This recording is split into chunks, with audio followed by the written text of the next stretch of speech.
Bismillahirrahmanirrahim.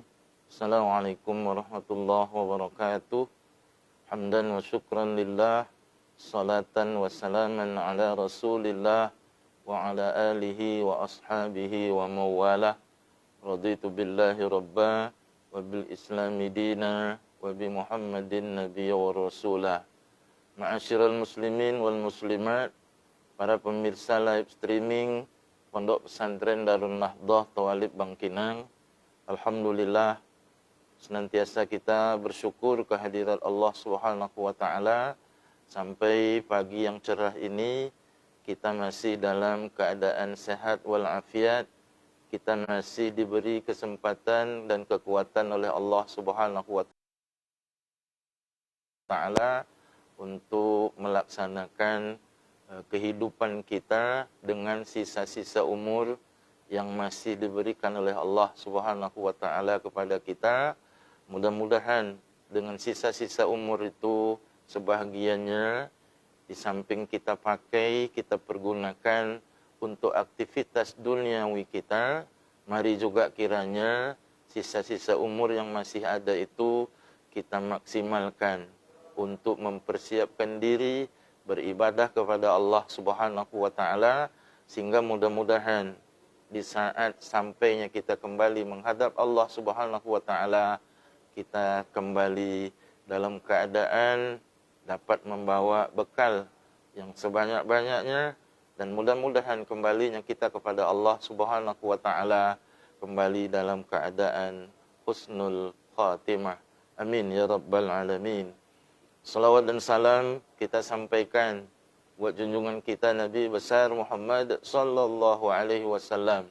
Apatah lagi hari ini kita berada pada bulan Rabiul Awal, bulan dilahirkannya Nabi besar kita Muhammad sallallahu alaihi wasallam yang kita kenal dengan bulan Maulid.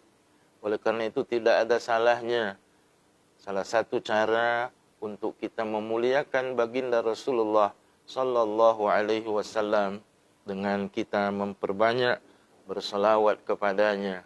Mudah-mudahan dengan selawat dan salam yang selalu kita sampaikan buat junjungan kita Nabi besar Muhammad sallallahu alaihi wasallam itu akan menjadi sebab untuk kita mendapatkan syafaatnya di yaumil akhir nanti insyaallah. Ma'asyiral muslimin wal muslimat, pemirsa live streaming yang dimuliakan oleh Allah Subhanahu wa taala, pada pertemuan kali ini kita lanjutkan kembali kajian tentang fikih faraid untuk pertemuan yang kelima. Insyaallah dalam pertemuan yang kelima ini akan kita sampaikan berkenaan dengan rukun-rukun waris dan syarat-syaratnya. Berkenaan dengan rukun-rukun waris dan syarat-syaratnya. Di dalam kitab fikih selalu itu disebut dengan arkanul irsi wa syurutuhu, rukun-rukun kewarisan dan syarat-syaratnya. Ma'asyiral muslimin wal muslimat, pemirsa live streaming yang dimuliakan oleh Allah Subhanahu wa taala, paling tidak ada 3 rukun dalam kewarisan yang disyariatkan oleh Allah Subhanahu wa taala dan Rasulnya. Yang pertama, rukun yang pertama adanya al-muwarris. Al-muwarris yaitu orang yang akan mewariskan harta yang ditinggalkannya kepada ahli waris. Lalu rukun yang kedua adalah al-waris, yaitu ahli waris yang akan menerima harta yang ditinggalkan oleh al-muwaris. Lalu yang ketiga, rukunnya adalah al-maurus, yaitu adanya harta yang akan diwariskan kepada ahli waris. Ma'asyiral muslimin wal muslimat, pemirsa live streaming Pondok Pesantren Darun Nahdah Tawalib Bangkinang. Ketiga rukun waris tersebut memiliki syaratnya sendiri-sendiri, memiliki syaratnya masing-masing. Kita mulai dari rukun yang pertama, yaitu al-muwarris, yaitu orang yang akan mewariskan hartanya di saat dia meninggal dunia kepada ahli waris. Syarat al-muwarris, mestilah al-muwarris ini telah meninggal dunia, telah mati. Oleh karena itu, dalam penjelasan sebelumnya, bahwa kewarisan di dalam syariat Islam itu baru bisa dilaksanakan setelah adanya kematian. Kalau orang memberikan harta kepada anak turunannya di saat dia masih hidup, itu tidak dikatakan sebagai warisan. Warisan baru bisa dilaksanakan setelah al-muwarris meninggal dunia atau setelah al-muwarris mati, kembali menghadap Allah Subhanahu wa taala. Ma'asyiral muslimin wal muslimat, pemirsa live streaming yang dimuliakan oleh Allah Subhanahu wa taala, matinya al-muwarris bisa dengan 3 keadaan. Yang pertama, mati hakiki. Nah, mati hakiki itu adalah kematian seseorang yang bisa dilihat, yang bisa disaksikan jenazahnya, bahkan barangkali kita ikut pula menyelenggarakan fardu kifayahnya, memandikannya, mengkafankannya, menyolatkannya, sampai nanti mengantarkannya ke perkuburan atau ke pemakaman. Bisa kita saksikan bahwa seseorang itu betul-betul telah meninggal dunia. Yang seperti ini disebut dengan mati hakiki. Tetapi kaum muslimin, kaum muslimat yang dimuliakan oleh Allah Subhanahu wa taala, mati yang kedua selalu disebut dengan mati hukmi. Mati hukmi adalah kematian seseorang itu berdasarkan putusan hukum. Putusan hukum oleh negara. Kalau negara sudah memutuskan tentang kematian seseorang, itu berarti namanya mati hukmi. Nah, mati hukmi pun itu berarti sudah boleh dilaksanakan adanya pembagian warisan. Beberapa waktu yang lalu sama-sama kita ketahui berangkat pesawat MAS, Malaysia Airlines, dari Bandara Kuala Lumpur menuju Beijing. Tetapi baru beberapa saat pesawat take off terjadi lost contact. Terjadi lost contact yang pada akhirnya kemana pesawat Malaysia Airlines itu ada keberadaannya ternyata tidak diketahui. Dan pemerintah Malaysia dibantu oleh negara-negara lain telah mencari secara maksimal kemana perginya pesawat Malaysia Airlines itu. Ternyata kaum muslimin, kaum muslimat yang dimuliakan oleh Allah Subhanahu wa taala, upaya pencarian itu ternyata tidak membuahkan hasil, yang akhirnya kemudian telah ditetapkan oleh pemerintah Malaysia bahwa semua penumpang pesawat Malaysia Airlines itu diputuskan telah mati, telah meninggal dunia. Mati yang seperti ini itu disebut dengan mati hukmi.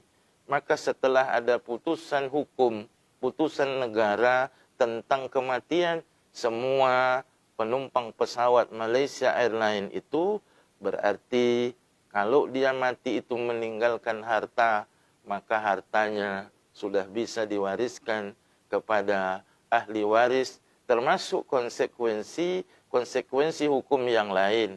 Misalnya, ketika yang diputuskan mati itu adalah seorang suami, maka sejak ada putusan itu, istri yang ditinggalkannya mesti menjalani masa idah karena kematian, yaitu menjalankan idah selama 4 bulan 10 hari.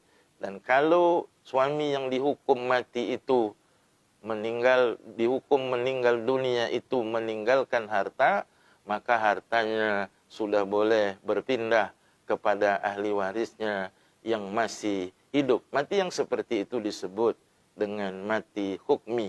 Lalu yang ketiga, ada istilah mati takdiri. Mati takdiri ini adalah kematian seseorang yang dianggap mati atau yang diduga kuat dia telah meninggal dunia. Bagaimana cara menganggap dan menduga bahwa orang itu telah meninggal dunia? Kaum muslimin, kaum muslimat yang dimuliakan oleh Allah Subhanahu wa taala, itu dengan memperhatikan atau dengan melihat orang-orang yang sebaya, orang-orang yang seumur yang ada di kampungnya misalnya.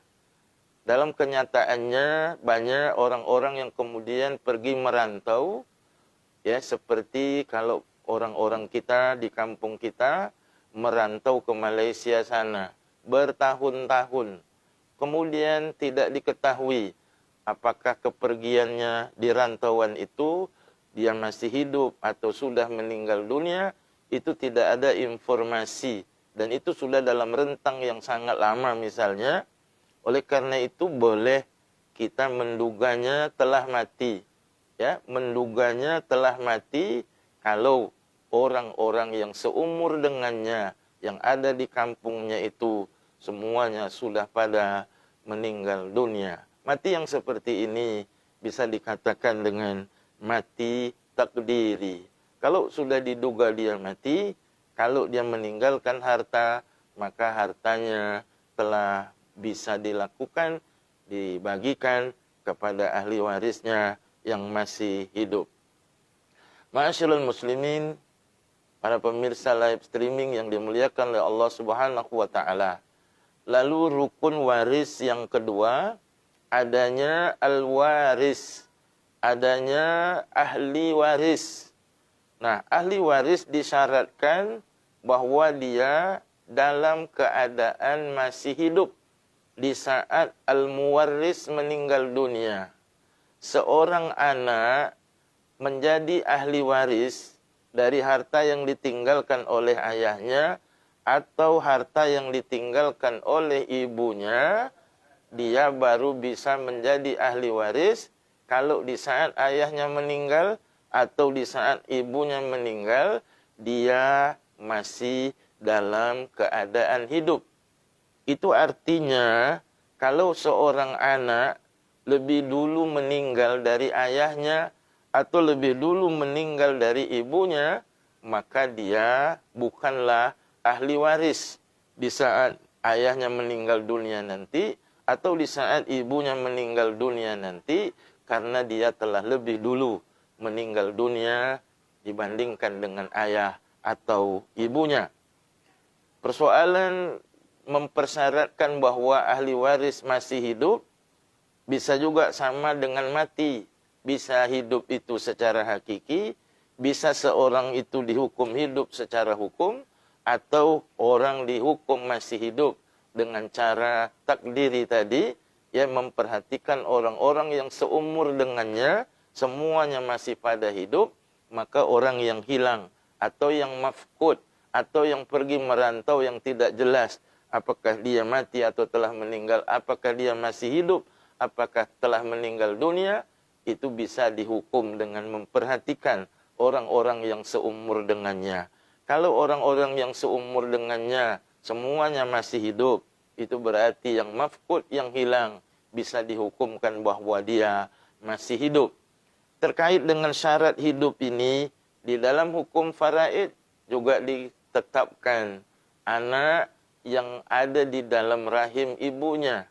Ketika seorang ayah meninggal dunia, sementara masih ada anak yang di dalam kandungan ibunya yang belum lahir, maka anak yang di dalam kandungan ibunya itu di saat ayahnya meninggal dunia, dia sudah dihitung sebagai ahli waris dan dia sudah dihitung sebagai ahli waris yang masih hidup.